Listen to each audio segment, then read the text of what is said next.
तो दोस्तों, जिन्हें फेक न्यूज कहकर टाला जा रहा था, अब वो खबरें एक्चुअली सत्य साबित हो रही है। दरअसल बताया ये जा रहा है कि अमेरिका और ईरान के बीच में बहुत ही जल्द साठगांठ तय हो जाएगी। कुछ नेगोशिएशन दोनों के बीच में इस समय चल रहा है, जिसे हर हाल में पूरा करना है। उसके बाद फाइनली ईरान को एक बिग स्पेस मिल जाएगा, जिसके बाद ईरान लेन देन भी कर पाएगा डॉलर्स में, वो तेल भी बेच पाएगा एंड भारत भी तेल खरीद पाएगा। लेकिन दोस्तों, यहाँ पर एक बहुत बड़ी परेशानी निकल कर आ रही है, और वो ये है कि इन सारी चीज़ों के पीछे कहीं ना कहीं आपको जब मैं आगे बताऊंगा तो आप खुद समझ जाएंगे कि इजराइल की बलि दी जा रही है। जी हाँ, ये सारी चीज़ें सबके लिए बहुत अच्छी हो सकती है, इजराइल के लिए नहीं हो सकती। चलिए, कैसे क्या होने जा रहा है, आप बस वीडियो को एकदम एंड तक देखते हुए चैनल को सब्सक्राइब जरूर कर दीजिएगा। तो हम सभी जानते हैं कि बराक ओबामा के कार्यकाल के दौरान कई सारे यूरोपियन देशों को साथ लेकर ईरान के साथ एक न्यूक्लियर डील की गई थी, जिसके तहत ईरान अपने यहाँ पर न्यूक्लियर पावर प्लांट्स बना सकता था, जिसमें अमेरिका सहयोग करेगा। लेकिन दोस्तों, डोनाल्ड ट्रंप जैसे ही आए, उन्होंने कई सारे आरोप लगाए। उन्होंने कहा कि ये यूरेनियम की मात्रा को ज्यादा बढ़ा रहे हैं, उसे और ज्यादा इनरिच कर रहे हैं, और इनरिच करके इतने लेवल पर लेकर जाना चाहते हैं जो कि न्यूक्लियर वेपन्स बनाने में काम आता है। और अगर ईरान न्यूक्लियर वेपन्स बना लेगा तो इसराइल के साथ साथ पश्चिमी वर्ल्ड और अमेरिका, इन सभी को इससे बहुत खतरा होगा, क्योंकि लॉन्ग रेंज में मिसाइलें तो ऑलरेडी ईरान के पास थी, केवल न्यूक्लियर वेपन्स की कमी है। अगर वो भी उसके पास अरेंज हो जाते तो ये काफी ज्यादा दिक्कत क्रिएट कर सकता था। तो इन सब चीजों की वजह से और डोनाल्ड ट्रंप ने इसराइल के कहे अनुसार ईरान के ऊपर सैंक्शंस लगा दिए और न्यूक्लियर डील तोड़ दी। इसके बाद हुआ ये कि ईरान का जो तेल वगैरह था, ये इंटरनेशनल मार्केट में आना बंद हो गया। भारत जैसे देशों ने खरीदना बंद कर दिया। ईरान के अंदर बहुत सारी परेशानियां आने लगी, बहुत ही ज्यादा। ईरान की स्थिति इस समय फाइनेंशियली पूरी तरह से लगभग टूट चुकी है। मेडिसिन तक वो खरीद नहीं सकते। कहने का मतलब काफी ज्यादा जर्जर स्थितियां आ गई। लेकिन ईरान को भी देखिए कि वो न्यूक्लियर वेपन्स बनाने के मामले में इतना ज्यादा शिद्दत से लगा हुआ था कि अभी जनवरी या फरवरी में मैंने आपको एक वीडियो बनाकर बताया था कि ईरान के अंदर से कुछ सैंपल्स मिले हैं जो कि ये पूरी तरह से इंडिकेट कर रहे हैं कि ईरान न्यूक्लियर वेपन्स बनाने की बिल्कुल दहलीज तक पहुंच चुका है। यानी जो यूरेनियम मिला या जो उसके पार्टिकल वगैरह मिले होंगे, वो इतना ज्यादा इनरिच कर लिया गया था कि जिसका इस्तेमाल आप न्यूक्लियर वेपन बनाने में कर सकते हो। उसके बाद काफी ज्यादा हड़कंप भी मचा।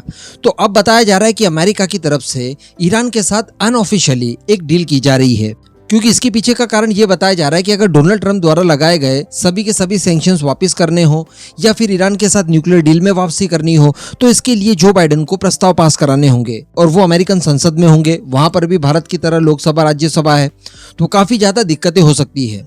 क्योंकि जो बाइडेन जैसे ये प्रस्ताव लेकर आएंगे तो जो बाइडेन की पार्टी तो चलिए समर्थन अगर कर देगी तो ठीक ही है, लेकिन अगर स्पेशली बात की जाए डोनाल्ड ट्रंप की पार्टी की, यानी जो रिपब्लिकन पार्टी है, वो डेफिनेटली इसके विरोध में आकर खड़ी हो जाएगी और इस तरह से प्रस्ताव पास नहीं करने दिया जाएगा। तो इसके लिए एक सॉल्यूशन ढूंढा जा रहा है, और वो सॉल्यूशन ये है कि दोनों देश आपस में बैठकर कुछ नेगोशिएशन कर लेते हैं। जैसे कि दोनों ने एक दूसरे के कई सारे ऑफिशियल्स को पकड़ रखा है, तो इनको ये लोग म्यूचुअली रिलीज कर देंगे। इसके अलावा कई सारी ईरान की पेमेंट दूसरे देशों के ऊपर बाकी है, बिलियंस ऑफ डॉलर्स बाकी ईरान का, जो कि वो सैंक्शंस की वजह से नहीं ले पाता, तो वो ले पाएगा। जिसमें शुरुआत में इराक का नाम बताया जा रहा है। इराक के साथ कुछ गैस को लेकर डील हुई थी, तो उसमें 2-3 बिलियन लेने थे।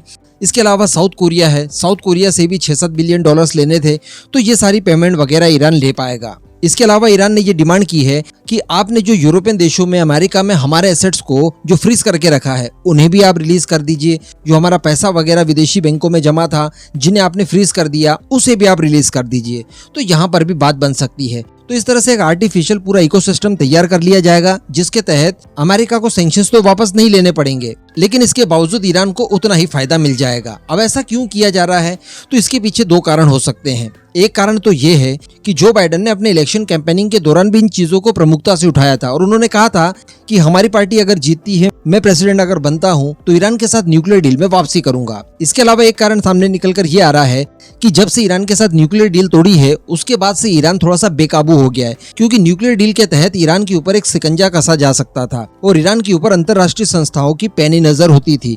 ईरान क्या कर रहा है, उसकी न्यूक्लियर जो फैसिलिटीज है, वहां पर किस तरह का काम चल रहा है, इनकी सतत निगरानी की जाती थी 24/7 कैमरास के अंदर, और ईरान से प्रॉपर रिपोर्ट भी मांगी जाती थी। और जो IAEA संस्था है, उनकी एक टीम ईरान के अंदर थी जो कि पूरी तरह से निगरानी करके रख रही थी। लेकिन जैसी डील वगैरह तोड़ी गई उसके बाद ईरान के ऊपर कई सारे सैंक्शंस लगा दिए, ईरान अमेरिका के बीच में संघर्ष और बढ़ने लगा, तो ईरान की तरफ से इस संस्था को बाहर कर दिया। अब देखने वाला कोई नहीं था। तभी मैंने आपको वीडियो की शुरुआत में बताया कि जनवरी या फरवरी मंथ में कुछ ऐसे पार्टिकल्स मिले थे जिनसे ये साबित हो रहा था कि ईरान काफी तेजी से न्यूक्लियर वेपन्स बनाने की ओर आगे बढ़ रहा है।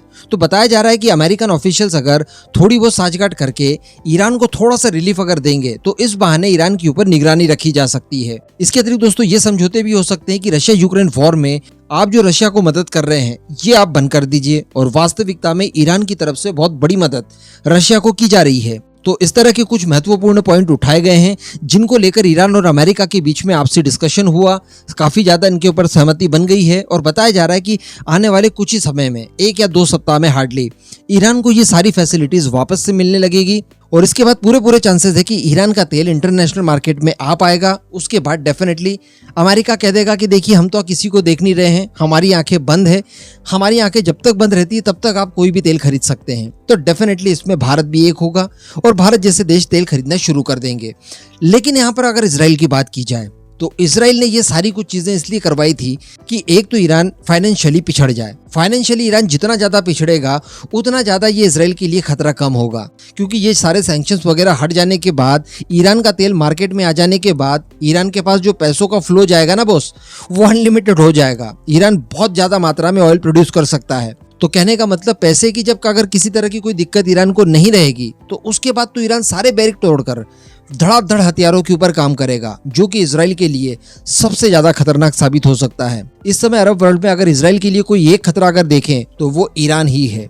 दूसरे देश कितने भी ज्यादा पैसा कमा ले लेकिन उनके पास वो टेक्नोलॉजी और वो पोटेंशियल नहीं है जो ईरान के पास है। ईरान एक्चुअली इजराइल को सरपास कर सकता है सभी मामलों में, केवल वो पैसे से मार खा गया था क्योंकि सैंक्शंस लग गए थे। अब तो वो सारी चीजें हट जाएंगी, तो हर हाल में ये इजराइल की बलि देने जैसा ही हुआ मेरे हिसाब से एटलीस्ट। बाकी आप भी इस वीडियो के नीचे अपना ओपिनियन जरूर दीजिएगा कि ये जो कुछ भी हो रहा है सही है या फिर नहीं होना चाहिए, गलत है।